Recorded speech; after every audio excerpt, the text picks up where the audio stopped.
Phone tapping కేసులో మాజీ MP Santosh రావుకు సిట్ నోటీసులు ఇచ్చింది. రేపు ఉదయం 11 గంటలకు విచారణకు హాజరు కావాలని ఆ నోటీసులో పేర్కొంది. ఫోన్ ట్యాపింగ్ కేసులో దర్యాప్తు ముమ్మరం చేసిన సిట్ ఇప్పటికే మాజీ మంత్రులు హరీష్ రావు, కేటీఆర్ ను ప్రశ్నించింది. ముందు హరీష్ రావును 7 గంటల పాటు ప్రశ్నించిన సిట్ ఆ తర్వాత 2-3 రోజులకే కేటీఆర్ ని కూడా విచారణకు పిలిచింది. ఆయన కూడా 7 గంటల పాటు ప్రశ్నించింది. రేపు మాజీ ఎంపీ సంతోష్ రావును కూడా ప్రశ్నించబోతోంది సిట్.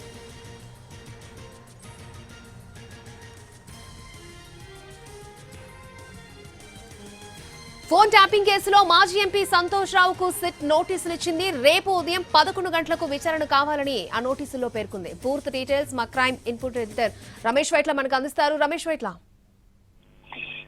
ఏదైతే మాజీ బీఆర్ఎస్ మాజీ ఎంపీ సంతోష్ రావుకి సిట్ నోటీసులు ఇవ్వడం జరిగింది. ఫోన్ ట్యాపింగ్ కేసులో మరొక ప్రజాప్రతినిధికి సిట్ నోటీసులు ఇచ్చింది. రేపు ఉదయం 11 గంటలకి సిట్ ఎదుట హాజరు కావాలని చెప్పి సిట్ పేర్కోవడం జరిగింది. అయితే 160 కింద ఇచ్చిన ఈ నోటీస్ లో సిట్ కొన్ని ఆ వివరాలు కూడా అడగడం జరిగింది. కొంత సమాచారం కావాలని కూడా అడగడం జరిగింది. అయితే ఈ మేరకు రేపు ఉదయం 11 గంటలకు తమ ఎదుట హాజరై వివరణ ఇవ్వాలని కూడా పేర్కోవడం జరిగింది. అయితే దీనికి సంబంధించి ఇప్పటికే అటు కేటీఆర్ కావచ్చు, లేకుంటే హరీష్ రావు కావచ్చు, ఇద్దరిని కూడా దాదాపుగా 7 గంటల పాటు అటు సిట్ అధికారులు విచారించి స్టేట్మెంట్ రికార్డ్ చేశారు.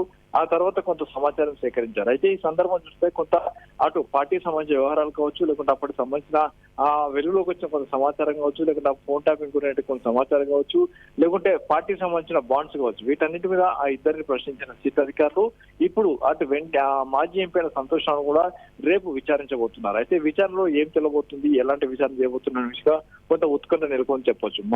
ఏదేమనప్పుడు కూడా మాజీ ఎంపీ సంతోష్ రావుని రేపు విచారణకు రావాలని చెప్పి సిట్ ఆదేశించింది. అంతేకాకుండా అటు పార్టీకి కావచ్చు, లేకుంటే అటు కేసీఆర్ కి మధ్యలో ఒక మీడియేషన్ గా అటు సంతోష్ రావు ఎప్పటికప్పుడు ఉండేవాళ్ళు. అంతేకాకుండా పార్టీకి ప్రభుత్వానికి మధ్య కూడా మీడియేషన్ గా అటు సంతోష్ రావు ఉండేవారు. కాబట్టి ఈ నేపథ్యంలో అతని దగ్గర నుంచి ఎలాంటి సమాచారం కోరుకుంటున్న విషయం ప్రస్తుతానికి తెలియనప్పటికీ రేపు మాత్రం విచారణకు రావాలని చెప్పి కూడా సిట్టు పేర్కొనడం జరిగింది. కాబట్టి రేపు 11 గంటలకు జూబ్లీహిల్స్ పోలీస్ స్టేషన్ లో ఉన్న సిట్టు కార్యాలయం ఎదుట హాజరు కావాలని చెప్పి ఇప్పటికే నోటీసులు ఇచ్చింది. ఈ మేరకు సంతోష్ రావు దగ్గర నుంచి ఎలాంటి సమాధానం రాలేదు. రేపు సిట్టు ఎదురు హాజరవుతున్నారా, లేకుంటే హాజరు కాకుండా ఉంటారన్న విషయం ఇంకా స్పష్టంగా తెలియదు.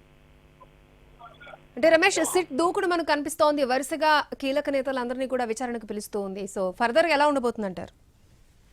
ఇప్పటికైతే అందరూ కూడా 160 స్టేట్మెంట్ కింద అంటే సాక్షిగా వాళ్ళ దగ్గర స్టేట్మెంట్ రికార్డ్ చేస్తుంది. ఆ మేరకు పిలుస్తుంది, విచారిస్తుంది, వాళ్ళ దగ్గర స్టేట్మెంట్ రికార్డ్ చేస్తుంది, కొంత సమాచారం సేకరిస్తుంది.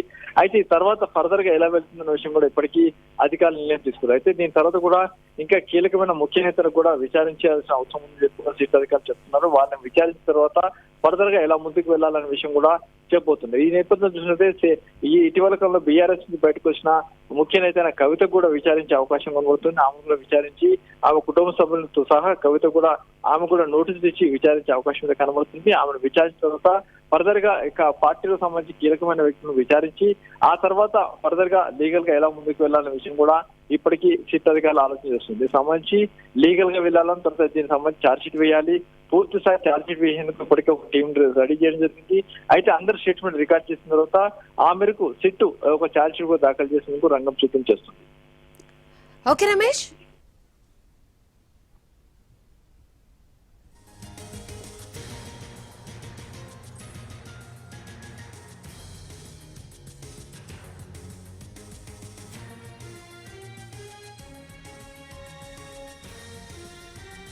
ఫోన్ ట్యాపింగ్ కేసులో మాజీ ఎంపీ సంతోష్ రావుకు సిట్ నోటీసులు ఇచ్చింది. రేపు మధ్యాహ్నం 3 గంటలకు విచారణకు హాజరు కావాలని ఆ నోటీసులో పేర్కొంది. ఫోన్ ట్యాపింగ్ కేసులో దర్యాప్తు ముమ్మరం చేసిన సిట్ ఇప్పటికే మాజీ మంత్రులు హరీష్ రావు, కేటీఆర్ ని ప్రశ్నించింది.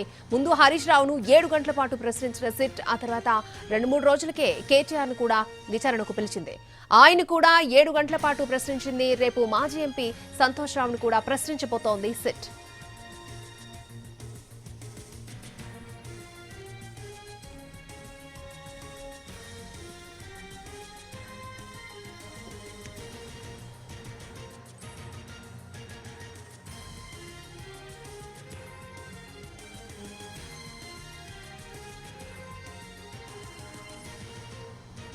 రైట్, ఫోన్ ట్యాపింగ్ కేసులో మాజీ ఎంపీ సంతోష్ రావుకు సిట్ నోటీసులకు సంబంధించి మరిన్ని అప్డేట్స్ మా ప్రతినిధి సతీష్ మనకు అందిస్తారు. సతీష్.